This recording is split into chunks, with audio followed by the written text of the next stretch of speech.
السلام علیکم every one, کیسے ہیں آپ سب لوگ؟ امید کرتی ہوں کہ بالکل ٹھیک ہوں گے۔ تو آج میں لائی ہوں آپ سب کے لیے آپ سب کے بہت ہی پیارے سے ناول لمسے عاشقی کے پارٹ 23 کو لے کر۔ تو ہم آج اسے ہی پڑھیں گے، تو ہم جلدی سے ناول کو پڑھنا شروع کرتے ہیں، لیکن آپ نے لازمی چینل کو سبسکرائب کرنا ہے اور ساتھ ہی ویڈیو کو لائک کرنا ہے، جس سے آپ کی محبت ہمیں شو ہو سکے اور ہمیں یہ بھی پتہ چل سکے کہ آپ کو کیسی لگ رہی ہے ہمارے پیارے سے ناول کی ہر ایپیسوڈ۔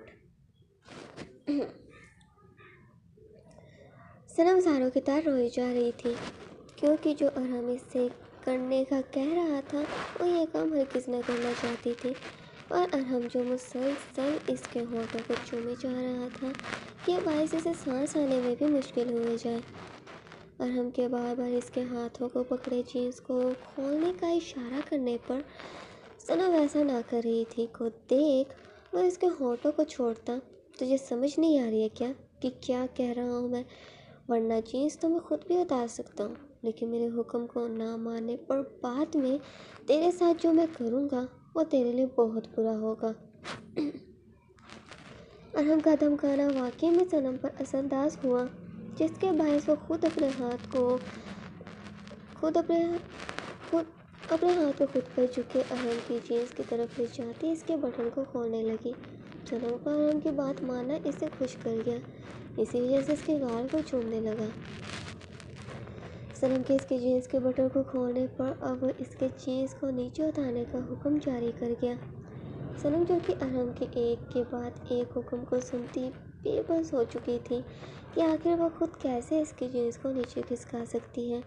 وہ یہ حرکت اس کے ہاتھوں کیوں کروا رہا ہے؟ اپنے ہی ہاتھوں سے وہ اپنا برا کیسے کر سکتی ہے؟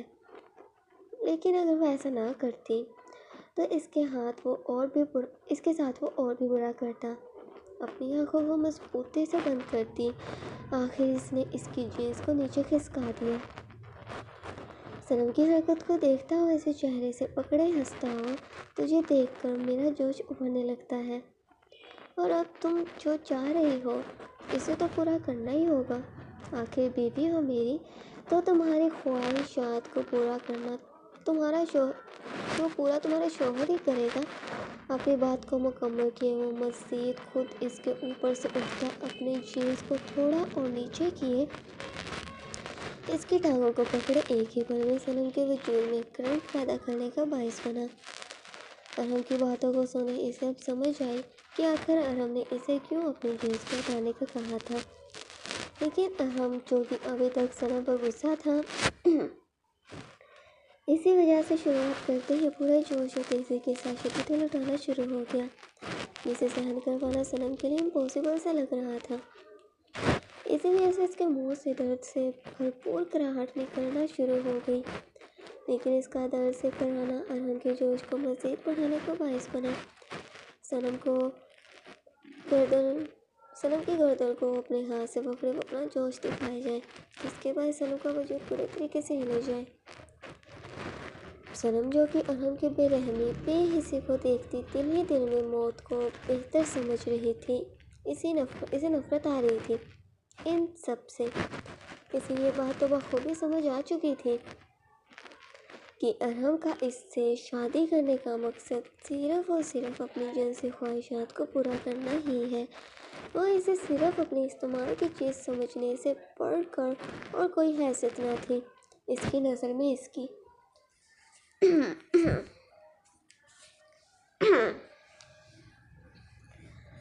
ماس تم کب جاگے یار؟ ابھی ٹائم ہی کیا ہوا ہے جو تم یوں تیار بھی ہوئے جا رہے ہو؟ فائقہ جو کہ 8 بجے نیند سے بیدار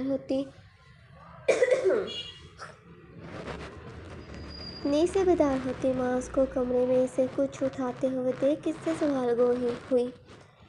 ہر کوئی تمہاری طرح تھوڑی ہوتا ہے جس کی صبح 9 بجے ہوتی ہو۔ بچپن سے ہی وقت کی پابندی کو اچھے طریقے سے جانتا ہوں میں۔ وہ بھی طنز کرتا اپنے کام میں مصروف رہا۔ اوکے، تھینک یو میری اتنی تعریف کرنے کے لیے، لیکن تم کالج اکیلے مت جانا، کیونکہ مجھے بھی تو ساتھ جانا ہے۔ میں نے بھی تو پڑھنا ہے تم سے، آخر تم ٹیچر بھی تو ہو میرے۔ اور کچھ نہ صحیح، لیکن کم از کم پڑھا ہی دو مجھے۔ کون سی بات وہ کہاں جوڑنا شروع ہو گئی۔ ایکسکیوز می، شادی کر لی ہے تو پڑھائی کو چھوڑنا ہوگا، کیونکہ لوگوں کا مذاق میں ہرگز نہ بننا چاہتا ہوں۔ ماس نے بھی صاف منع کر دیا کہ وہ اب سے پڑھائی نہیں کرے گی۔ واٹ، کیا پرابلم ہے؟ اس میں شادی ہی تو کی ہے تم سے۔ تم تو ایسے ڈر رہے ہو جیسے کہ ہم نے کوئی گناہ کر دیا ہو۔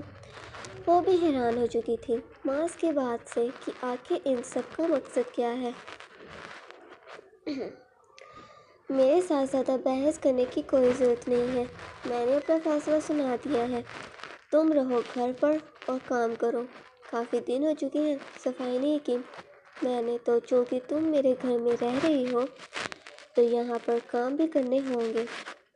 مفت میں یہاں پر رہنے کا کھانا بھی نہیں ملے گا۔ ماس نے صاف بتا دیا کہ وہ یہاں پر کام کرنے کے لیے رہے، ورنہ وہ اسے کھانے کے لیے کھانا بھی نہ دے گا۔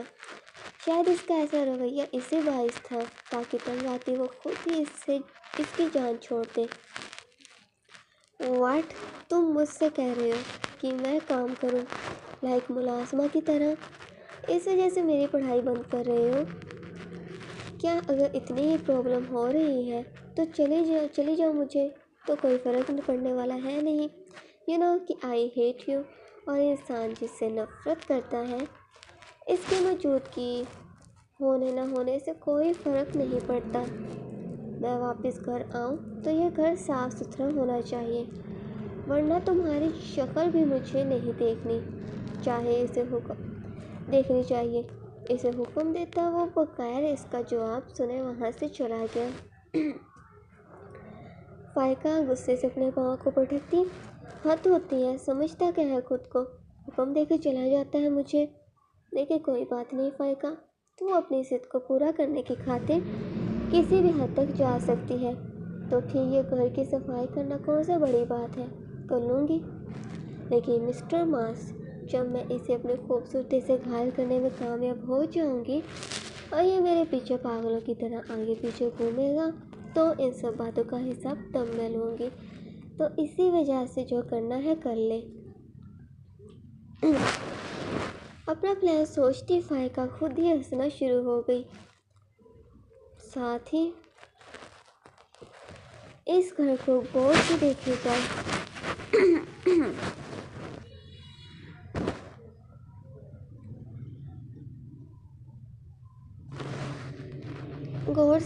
جائے کہ کیسے کرے گی وہ صفائی، اور صفائی اصل میں کی کس چیز سے جاتی ہے۔ وہ تو اس بات سے بھی لاعلم تھی کیونکہ کبھی زندگی میں شاید اس نے جھاڑو کو بھی دیکھا نہ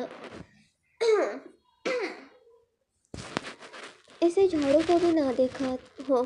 سیر صاحب اکلوتی بیٹی ہونے کے باعث بے حد محبت اور لاڈ کے ساتھ اسے پالا تھا۔ ایسی کوئی بات نہ تھی جو اس کے منہ سے نکلی پوری نہ ہوئی ہو، اور اسی وجہ سے یہ اس قدر ضدی ہو گئی، اور اب کی مرتبہ بھی ماس کو اپنی ضد بنانے کے باعث وہ اس نوبت کو آن پہنچی تھی۔ امید کرتا ہوں کہ مسز ارہم کو سمجھ آ چکی ہوگی کہ بدتمیزی چاہے کسی کی بھی کیوں نہ ہو، ارہم رانا اسے ہرگز برداشت نہیں کر پاتا۔ اپنے جینس کے بٹن کو واپس سے لگاتا وہ ہنستے ہوئے بیڈ سے نیچے کھڑا صنم کو طنز کر گیا۔ وہ اسے یاد کروا رہا تھا کہ آئندہ وہ اس کے سامنے نہ کرنے کی کوشش بھی نہ کرے، اور نہ ہی اس سے کسی بھی قسم کی